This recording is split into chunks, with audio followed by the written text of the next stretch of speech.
అందరికీ నమస్కారం. ఏదో ప్రచార పేరు లేదండి, విజయ పేరులాగా ఉంది నాకైతే. ఇవాళ నేను ఒక గురువుకి శిష్యుడిలా రాలేదు, ఒక మామగారికి అల్లుడిలాగా రాలేదు, ఒక సేనానికి సైనికుల్లా వచ్చాను.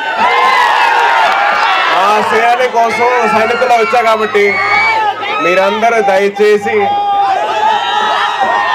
మే 11 ఏం చేస్తారు? మన గుర్తు ఓట మోగిపోవాలి. ఏం మోగిపోవాలి? ఓట మోగిపోవాలి. ఓట మోగిపోవాలి, ఫ్యాన్ ఆగిపోవాలి. ఆ సత్తా ఏదో మీరు చూపించారబ్బా.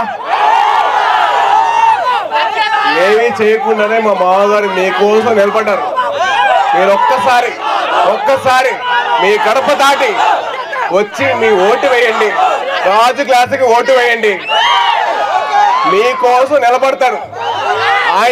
ఆయన కంటే ముందర మేము ఉంటాం. మీరుంటారా? నిలబడలా ఉండంటే మనందరం ఇలా కలుసుకోవడానికి చాలా ఆనందంగా ఉంది. అలాగే మిమ్మల్ని ఎప్పుడు కలుసుకుంటూనే ఉంటాను. సో దయచేసి మీరందరూ కలిసి ఓటు వేసి దేనికి? రాజు క్లాసుకే మన ఓటు, కూటమికే మన సపోర్టు. బ్యాలెట్ నెంబర్ 4 మనకు ఓటు గుద్దేయాలి. Thank you.